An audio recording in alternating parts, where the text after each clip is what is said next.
समस्त विश्व एक परिवार एपिसोड 2।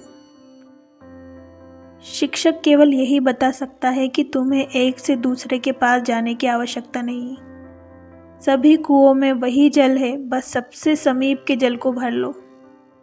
तुम चेतना की उस नदी के साक्षी हो जो अनवरत रूप से बदलती रहती है, परंतु तुम्हें नहीं बदल सकती। तुम्हारी अपरिवर्तनीय इतनी स्पष्ट है कि तुम उसे देख नहीं पाते। स्वयं को ध्यान से देखो और ये सभी भ्रांतियाँ स्वतः ही समाप्त हो जाएंगी। ब्रह्मांड तुम में है और तुम्हारे बिना अस्तित्व में नहीं हो सकता। ज्ञान या बुद्धिमत्ता की कोई स्पष्ट पहचान नहीं होती, केवल अज्ञानता पहचानी जा सकती है।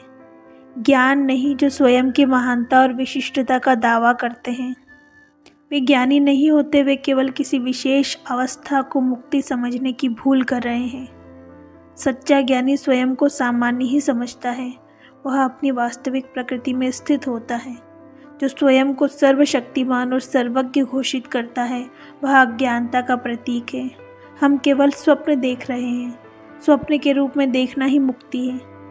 जब तक तुम स्वप्न को वास्तविक मानते हो, तुम उनके दास बने रहते हो। यह भ्रम कि तुम अमुक व्यक्ति के रूप में जन्मे हो, तुम्हें उस व्यक्ति का दास बना देता है। दासता का सार यही है, स्वयं को एक प्रक्रिया मान लेना, एक इतिहास मान लेना, परंतु वास्तव में हमारा कोई इतिहास नहीं। हम कोई प्रक्रिया नहीं है। हम विकसित नहीं होते, ना क्षीण होते हैं। सब कुछ स्वप्न समझो और उससे परे रहो। जो होना है वह होगा। आपदाएं स्वाभाविक हैं, चाहे वे प्रकृति की हो या मानव द्वारा निर्मित। डरने की कोई आवश्यकता नहीं। हर घटना में संपूर्ण ब्रह्मांड प्रतिबिंबित होता है। अंतिम कारण की कोई खोज नहीं कर सकता।